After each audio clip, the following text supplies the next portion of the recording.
Kung naghahanap ka ng 5G phone sa around 10K price range, kadalasan compromise agad sa storage, software support o chipset. Madalas okay sa simula pero after 1 to 2 years ramdam mo na agad yung limitations. Pero itong Poco M8 5G sinusubukang baguhin yung usual trade-off sa budget phones.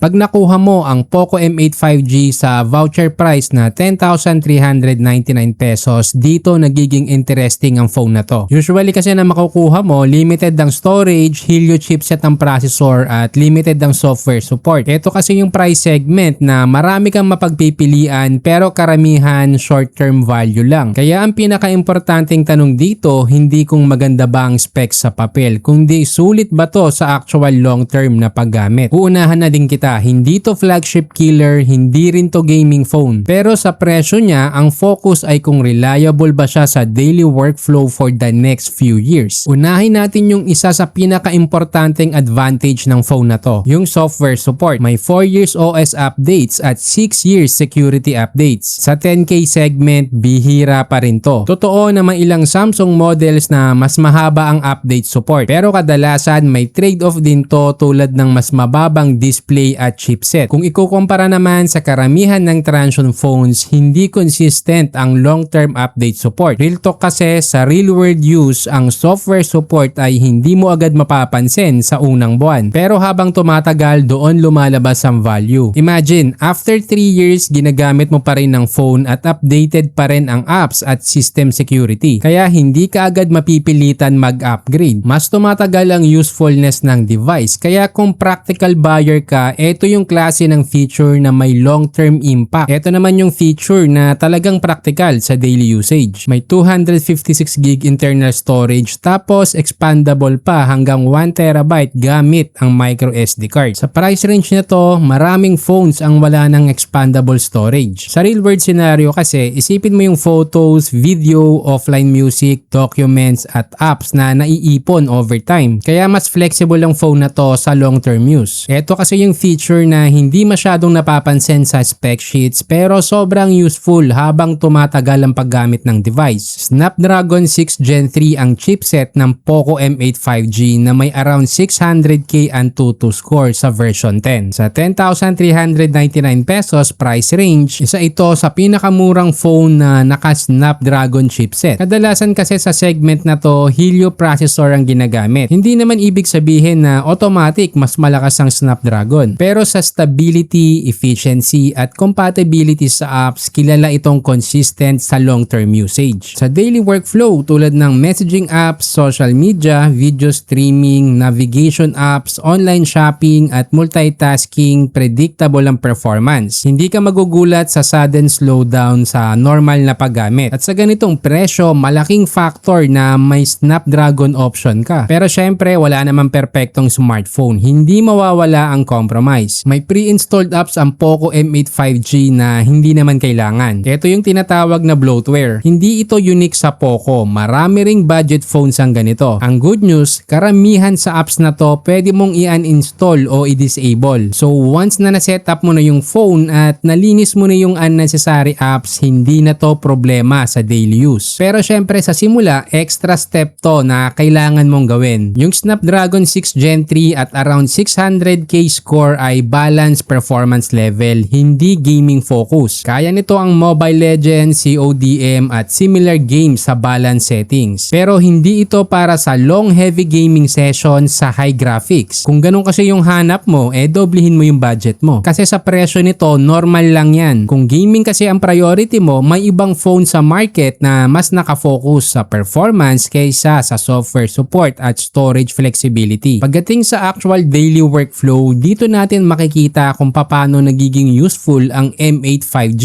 May 6.77-inch Full HD Plus 3D Curve AMOLED na may 120Hz at mataas na brightness. Sa paggamit ng YouTube, Netflix, TikTok at browsing, malinaw ang kulay at smooth ang scrolling. Ang AMOLED display kasi ay nagbibigay ng mas magandang contrast kumpara sa IPS LCD. Yung 120Hz naman, mapapansin mo kapag nag-scroll ka sa social media o nag-switch ng apps. Hindi ito required requirement, pero once masanay ka na sa smooth screen, mahirap nang bumalik sa 60Hz. Sa battery naman, may 5,520 mAh capacity ang phone. Sa normal usage tulad ng messaging, browsing, videos at light gaming, kaya nito ang isang buong araw. Yung 45 watts charging speed ay practical din. Hindi ito ang pinakamabilis sa market pero mabilis na para sa daily use. May 18 watts reverse charging din. Ibig sabihin pwede mong gamitin ang phone bilang power bank para sa ibang device. Hindi ito daily feature pero napaka-useful sa emergency situation. Dagdag pa ang stereo speakers with Dolby Atmos support. Sa panonood ng videos o pakikinig ng music, mas immersive ang sound kumpara sa single speaker phones. May IP66 rating din ang device. Ibig sabihin may protection laban sa alikabok at water splashes. Hindi ito pang swimming pero dagdag peace of mind sa daily use lalo na kung commuter ka o madalas na nasa labas. Sa camera may 50 megapixel main na usable sa social media photos at basic video recording. May 4K recording capability pero mas maganda kung may tripod para mas steady sa video. Yung 20 megapixel selfie camera okay para sa video calls at social media posts. Hindi ito camera focus phone pero sapat para sa typical usage ng karamihan ng users. Ang Poco M8 5G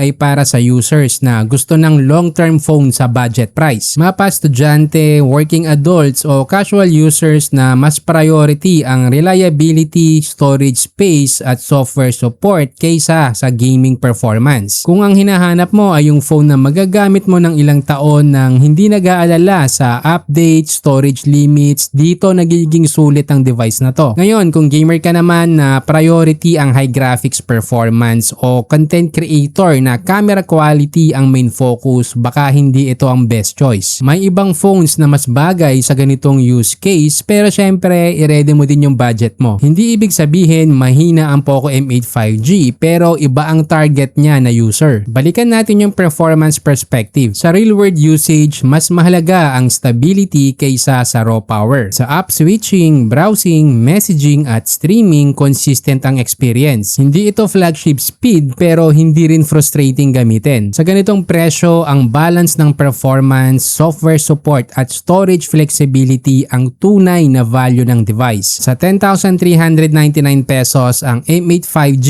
ay hindi trying maging pinakamalakas na phone sa segment. Ang ginagawa nito ay mag-offer ng balanced long-term value. Software support na bihira sa presyo, expandable storage hanggang 1TB at Snapdragon chipset na stable sa daily workflow. May compromises tulad ng bloatware at hindi gaming focus performance pero expected yon sa budget category. Sa madaling salita, sulit ang Poco M8 5G para sa users na gusto ng reliable phone na tatagal ng ilang taon sa paggamit. Ngayon, anong phone ang gusto mong i-decision guide natin? Comment mo sa baba para ma-feature natin sa susunod na video. Nasa description din ang link kung gusto mong makita ang latest price at voucher ng Poco M8 5G. Mag-like, share at subscribe ka na din para sa practical tech recommendations.